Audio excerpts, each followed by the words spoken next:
সকাল অনুমান ৬টা ১০ ঘটিকার সময় উপলক্ষা ফাঁড়ির এএসআই লুৎফর সে যখন মণ্ডলপাড়া ব্রিজ থেকে নগর ভবনের দিকে ডিউটিরত অবস্থায় ছিল, তখন তিনজন দুর্বৃত্ত মোটরসাইকেলে করে তাকে চাপাতি দিয়ে কোপ মারে এবং ছুরি দিয়ে তাকে আঘাতের চেষ্টা করে এবং তার কাছ থেকে অবশেষে পিস্তলটি ছিনিয়ে নিয়ে যায়। এরই পরিপ্রেক্ষিতে আমরা ঘটনাস্থলে যাই এবং সেখানে জেলা পুলিশের সকল অফিসার আমরা সারাদিন, এবং সকল অফিসার বলতে এখানে থানা পুলিশ অফিসার, আমাদের এ সকল অফিসার এবং ডিবি টিম সহ সারাদিন ধরে অভিযান চালায় এবং রাত ভোর ধরে অভিযান চালায়।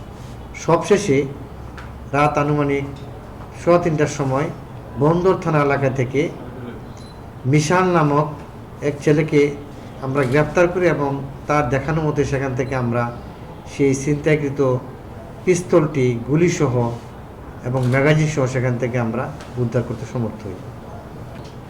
তার সাথে এখানে আমরা তাকে যখন আমরা অ্যারেস্ট করি, সেখানে আমরা সেই ছিনতাই করার সময় যে চাপাতি এবং চাকু ছিল এবং আরও অন্যান্য যে তার ব্যবহৃত অস্ত্র ছিল সেগুলো আমরা জব্দ করতে সমর্থ হই। এই মামলায় একজনই গ্রেপ্তার আছে, যে ছিনতাই করেছে একজন আছে।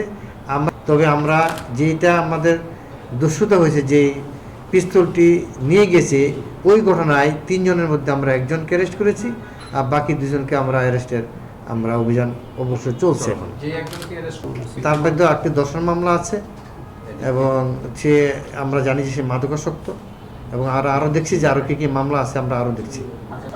সেটা আমরা পরে আমরা ইয়ে করবো। চাষির হয়েছে না, এটা চাষির হয়েছে মামলাটা। এই কারণটা আমরা আপনার প্রশ্নটা আমাদেরও এটা প্রশ্ন, এবং এটা আমরা খুঁজে দেখছি এবং তদন্ত করছি, এবং তদন্ত শেষেই আমরা আশা করবো বাকিটা আপনাদেরকে পরিষ্কার করবো ইনশাআল্লাহ। অবশ্যই হ্যাঁ, তাকে আমরা ব্যবস্থা নিচ্ছি এবং তার বিরুদ্ধে আমাদের বিভাগীয় ব্যবস্থা নিচ্ছি।